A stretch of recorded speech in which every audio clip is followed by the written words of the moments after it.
Today, the ribbon was cut on a new training scenario facility at the Montana Law Enforcement Academy.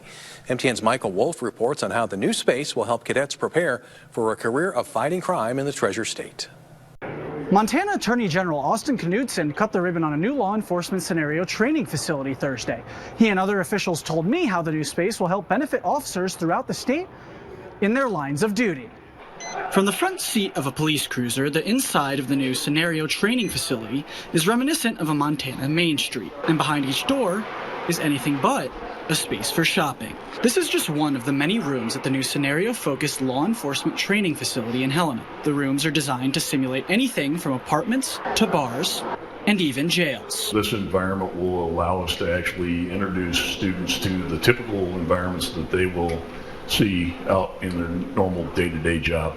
Attorney General Knudsen emphasized the enhancement of training capabilities made possible by the facility. We do a lot of scenario-based training for our law enforcement professionals in Montana, and when you're trying to teach the new generation of law enforcement professionals how to do their jobs, a lot of times we're doing it out in the snow and in the ice where it's not safe.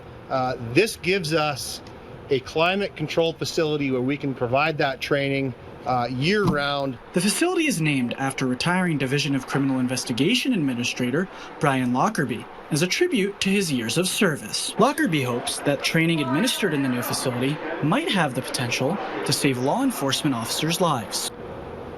One of my classmates was Janet Rogers from Bighorn County. She was killed about 6 years later in a bank robbery.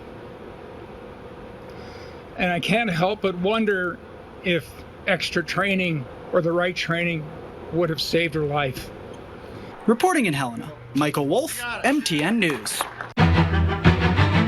A Helena man has been sentenced to more than 11 years in prison for trafficking meth and the synthetic opioid fentanyl.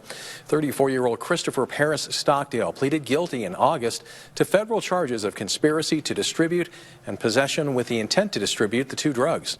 Prosecutors say Stockdale was responsible for importing thousands of pills and multiple pounds of meth into Montana while he was on parole for state drug offenses.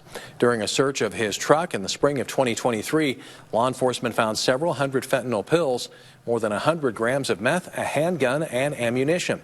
The U.S. Attorney's Office prosecuted the case. The Missouri River Drug Task Force and the Bureau of Alcohol, Tobacco, Firearms, and Explosives conducted the investigation.